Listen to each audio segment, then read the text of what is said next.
Bharatiya Janata party के कार्यकर्ताओं पे कुछ बाकी बचा ही नहीं है और 12 साल का ही रिटर्न गिफ्ट मिला है बीजेपी को। बीजेपी अगर कुंदरकी की तरह चुनाव लड़ती या बंगाल की तरह चुनाव लड़ती, बीजेपी फोर्स को लगा देती और जैसे चुनाव लड़ते हैं बीजेपी के लोग, तो बीजेपी की हार नहीं होती। ये आपको हमको समझने की बात है। उन्होंने बिना पुलिस प्रशासन को लगा के, बिना बेईमानी किए, बिना ईवीएम पे कुछ घोटाला किए देखना चाहते थे कि कितनी नाराजगी है उन्हें। इसलिए धोखे में मत रखो आप भी और ना हम धोखे में हैं। ये हार नहीं है। उन्होंने अपना तय किया है कि बिना बेईमानी के जनता कितना वोट देगी। अगर कुंदरकी जैसा चुनाव लड़ते, रामपुर जैसा चुनाव लड़ते, यूपी के बाई इलेक्शन थे उस तरह चुनाव लड़ते, तो क्या बीजेपी हारती? क्या बंगाल में आपने हमने नहीं देखा कैसे चुनाव था? मैं सवाल पीके की मदद की सर बीजेपी ने? नहीं, देखिए ये अपने शब्द मुझे मत कहिए। मैं आपसे कह रहा हूं कि बीजेपी को समझने की जरूरत है। बीजेपी ने बिल्कुल फेयर चुनाव कराया इस बार। पुलिस प्रशासन नहीं लगाया। जिस तरीके से उन्होंने कुंदरकी चुनाव में, मीरापुर के चुनाव में, रामपुर के बाई इलेक्शन के चुनाव में या अन्य जो बाई इलेक्शन यूपी के हुए थे, जो बेईमानी की थी वो नहीं की। और जिस तरह बंगाल में उन्होंने फोर्स लगाया था, वो फोर्स नहीं लगाया। क्या आपने फोर्स देखा? वैसे कुंदरकी जैसा फोर्स देखा आपने?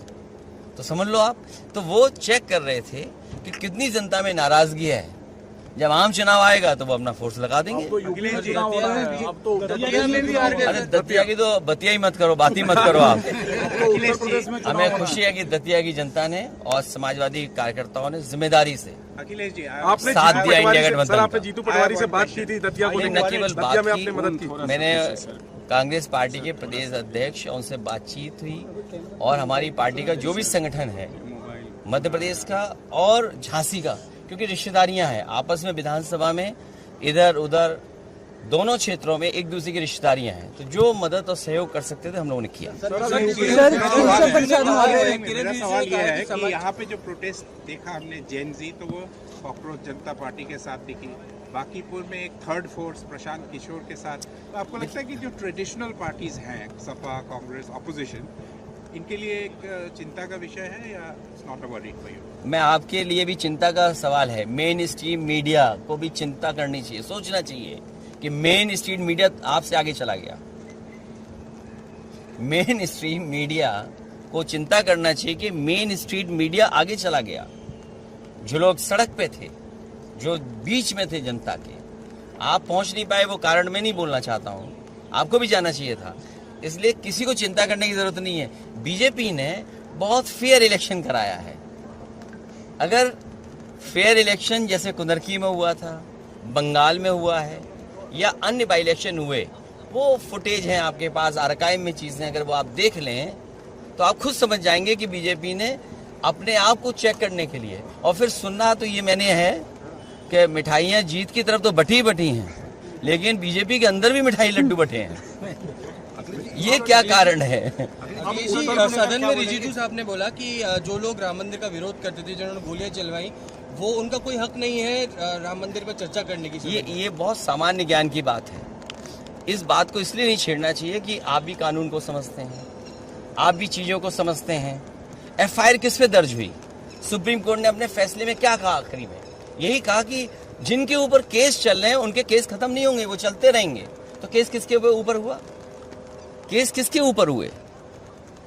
आप सोचिए ना, केस किसके ऊपर हुए? बीजेपी के नेताओं के ऊपर केस हुए कि उन्होंने संविधान के खिलाफ, सुप्रीम कोर्ट के खिलाफ काम किया।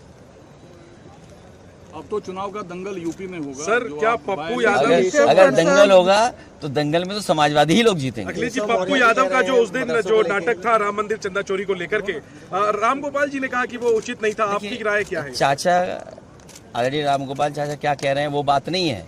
आप बीजेपी से क्यों नहीं पूछते हो कि हनुमान जी कहाँ नाच रहे थे? आपका क्यों ये मेन स्ट्रीम मीडिया कहाँ चला जाता है? मुझे याद नहीं है कौन सा चैनल है आपका। लगता है आपने हनुमान जी को नाचते हुए नहीं देखा। बड़ा खराब है, रेटिंग खराब है आपकी। आपके व्यू ज्यादा नहीं आ रहे हैं। E20 को लेकर क्या कहेंगे? केजरीवाल जी तो सड़क पर उतर आए, लेकिन आप लोग E20 में इतना ही कहना चाहता हूं। मैं सभी ऑटोमोबाइल कंपनियों से निवेदन करना चाहता हूं, आप गाड़ियां बेचने के लिए इतने बड़े बड़े ऐड देते हैं, इतना कुछ माइलेज के बारे में बताते हैं। E20 पेट्रोल जिन जिन गाड़ियों में पड़ रहा है, सभी ऑटोमोबाइल कंपनियां ऐड दें कि इससे माइलेज बढ़ गया है, मेंटेनेंस फ्री हो गई हैं और इससे कीमत भी कम हो गई है, चलने में भी आराम है। तो ये ऑटोमोबाइल कंपनियां ऐड क्यों नहीं दे रही हैं? और अगर ऑटोमोबाइल कंपनियां ऐड नहीं दे रही हैं, इसका मतलब ये है कि सरकार के साथ साथ मुनाफा वो भी कमा रहे हैं, कहीं ना कहीं स्पेयर पार्ट में मुनाफा कमा रहे हैं, या किसी और तरीके से ऑटोमोबाइल कंपनी भी अंदर ही अंदर हाथ मिलाए हुए हैं। जैसे अभी हम लोगों ने दान पात्र देखा, तो दान पात्र में ताला तो ऊपर है, लेकिन दान पात्र के नीचे सुरंग है। यहाँ पे आप लोग प्रोटेस्ट कर रहे हैं ना, बहुत धन्यवाद। Thank you sir. तो केशव प्रसाद मौर्य ने कौन है ये? कौन है ये? मदरसों को लेकर जो बोला है कि कौन है ये? ठीक है सर, कौन है? शिव जी आज आपने वो बन ठीक बोले नहीं, ये क्या? जो बाई इलेक्शन रिजल्ट है इसका रिफ्लेक्शन यूपी चुनाव पे क्या होगा? अरे मैं कहता हूँ कुंदरकी जैसा चुनाव करा देते, फोर्स लगा देते, पुलिस को सादा वर्दी पहन के बूथ में बैठा देते, चुनाव अपने आप अच्छा हो जाता। मैं कहूँगा अनफेयर इलेक्शन कराया बीजेपी ने, फेयर इलेक्शन कराया नहीं यूपी जैसा। थैंक यू सर, बंद कर लीजिए तुरंत।